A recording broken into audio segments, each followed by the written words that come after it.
Guys നമസ്കാരം. അപ്പം നമ്മൾ നാളെ തിരുവോണമാണ്, അതുകൊണ്ട് നമ്മൾ ഇന്ന് പൂ പറിക്കാൻ പോവാണ്. ആക്ച്വലി നമ്മൾ ദൊങ്കത്തനം ചെയ്യడానికి പോത്തുന്ന സരിനാ.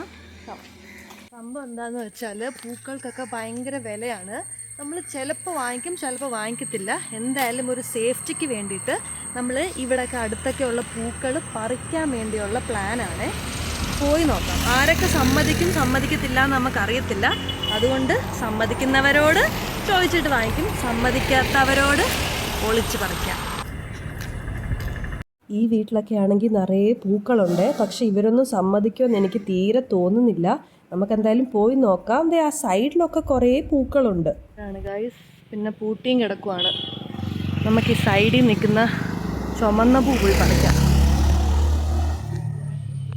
ഗൈസ്, ഒരു വെറൈറ്റി പൂവാ, നല്ല കളറല്ലേ ഗൈസ്. ഈ കുട്ടിയെ കാണു ഗൈസ്. ഈ കുട്ടി ഒരു മടിച്ചാണ് ഗൈസ്. പൂവുകൾ പറിക്കത്തേ ഇല്ല. ഞാൻ എങ്ങനെ പൂവിടും ഗൈസ്, നിങ്ങൾ പറയൂ. ഇങ്ങനെ എടുത്ത് ചാടിയാണ്. ഈ സൈഡിൽ കുറേ മഞ്ഞപ്പൂ നിൽപ്പുണ്ട്. ഇവരുടെ വീട് കുറച്ച് ദൂരെയാ, അപ്പോൾ ഒബ്വിയസ്ലി അത്ര പറിച്ചോ. ഇത് ആക്ച്വലി ചെറിയ ടാസ്ക്കാണ്. എന്താണെന്നറിയോ, ആ ജനലിൻ്റെ അടുത്ത് അവിടുത്തെ അമ്മച്ചി ഇരിപ്പുണ്ട്. പുള്ളിക്കാരോട് ചോദിച്ചാൽ ചിലപ്പോൾ തരും, പക്ഷേ ഇനി എങ്ങാനും സമ്മതിച്ചില്ലെന്ന് പറഞ്ഞല്ലോ, നാണക്കേടല്ലേ. കൊലയോടെ പറിക്കണമെന്ന് എനിക്കുണ്ട്, പക്ഷേ അത് വേണ്ട, ഒരെണ്ണം കിട്ടി ഓടിക്കും. ചെടി അനങ്ങുന്ന കണ്ട് അമ്മച്ചി പുറകിൽ നിന്ന് വിളിക്കുമെന്ന് എനിക്ക് നല്ല പേടിയുണ്ട്. അതുകൊണ്ട് തിരിഞ്ഞു നോക്കാതെ ഞാനങ്ങ് പോയേക്കുക. ആരും അങ്ങനെ പൂ പറിക്കത്തൊന്നുമില്ല, എല്ലാവരും വാങ്ങിക്കത്തല്ലോ ഉള്ളൂ. അതുകൊണ്ട് അവരങ്ങനെ ഇപ്പോഴിവിടൊന്നും ആരും പൂ പറിച്ചൊന്നും അത്തപ്പൂ ഇടത്തില്ല. ഈ പൂവല്ലേ നമ്മൾ കടയിൽ നിന്ന് വാങ്ങിക്കുന്നേ.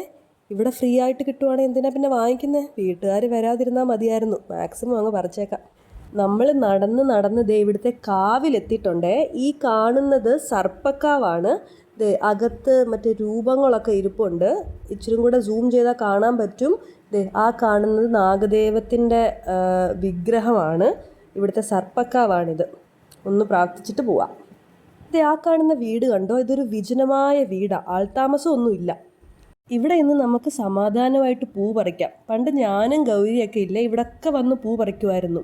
ആൾക്കാർ വരുമെന്ന് പേടിക്കണ്ട. പക്ഷേ ഈ വീട് ഇച്ചിരി മിസ്റ്റീരിയസ് ആണ്. ആരും താമസം ഇല്ലാത്തതുകൊണ്ട് കാവിൻ്റെ തൊട്ടടുത്തുള്ള വീട് എന്തൊക്കെയോ ഒരു മിസ്റ്ററി എനിക്ക് അനുഭവപ്പെടാറുണ്ട്. ഇവിടുന്ന് മെയിൻ റോഡിൽ നിന്ന് മാറി നമ്മളൊരു ഇടവഴിയിലോട്ട് കയറി അവിടുന്ന് പൂ പറിക്കുമായിരുന്നു. ഒരു വീട്ടിൽ നിന്ന് പട്ടി കുരയ്ക്കുന്ന കേട്ട് ഞങ്ങൾ രണ്ടും കൂടെ ഓടിയതാ. ഇവിടെ മറ്റേ ആശ്രമത്തിൻ്റെ ബോർഡ് കണ്ടു.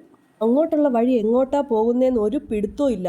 വാഴമുട്ടം മൊത്തത്തിലൊരു മിസ്റ്ററി പ്ലേസ് ആയിട്ട് എനിക്ക് പലപ്പോഴും തോന്നിയിട്ടുണ്ട്. ഈ വേ എൻഡ് ചെയ്യുന്നത് ആറ്റിലാവാനാണ് ചാൻസ്. അതേ പറഞ്ഞ പോലെ തന്നെ ആറെത്തി. ഇനി മുന്നോട്ട് വഴിയില്ല. ആറ് കണ്ടിട്ട് നമുക്ക് തിരിച്ചു പോകാം ഗൈസ്. ആറിനും മിസ്റ്ററി ഒട്ടും കുറവില്ല.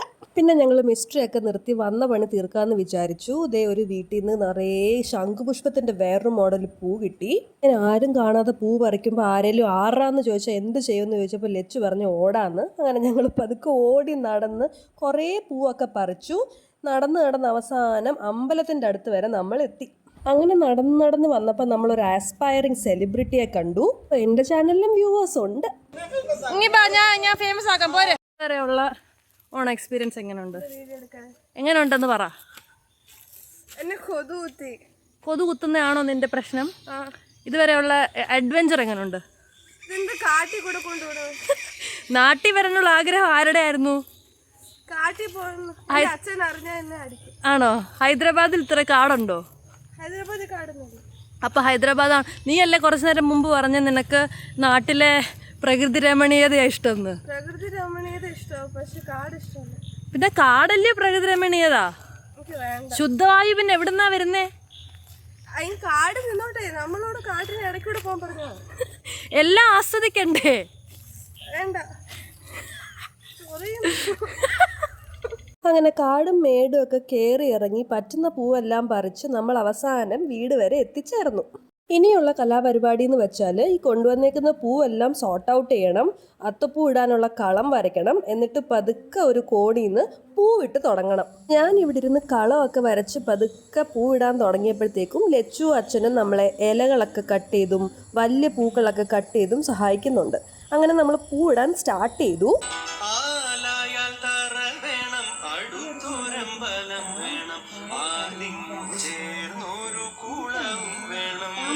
അങ്ങനെ നമ്മൾ പതുക്കെ കളങ്ങളൊക്കെ ഫില്ല് ചെയ്ത് ഏകദേശം അത്തപ്പൂ തീരാറായി വരുന്നുണ്ട്. ഫൈനലി നമ്മുടെ അത്തപ്പൂക്കളം തീർന്നു. ലാസ്റ്റ് റൗണ്ട് ഇടാനായിട്ട് പൂക്കൾ തികഞ്ഞില്ല. അപ്പോൾ ബാക്കി വന്ന എല്ലാ പൂക്കളും കൂടെ മിക്സ് ചെയ്തൊരു വലിയ വട്ടം നമ്മളങ്ങ് ഇട്ടു. ഇനി ഞാൻ ചെയ്തുകൊണ്ടിരിക്കുന്നത് ഹാപ്പി ഓണം എഴുതുകയാണ്. ഹാപ്പി ഓണം ഇംഗ്ലീഷിൽ എഴുതാൻ പൂ തികയാത്തതുകൊണ്ട് മലയാളത്തിലാക്കിയിട്ടുണ്ട്. നാളെ രാവിലെ എണ്ണിക്കുമ്പോഴത്തേക്ക് മഴ പെയ്യാതിരുന്നാൽ നല്ലൊരു അത്തപ്പൂക്കളം നാളത്തേക്ക് റെഡിയാവും. അപ്പോൾ പൂക്കളം ഇട്ട സ്ഥിതിക്ക് ഞങ്ങൾ പോവാണ്. Tata, see you until next time. Happy Onam.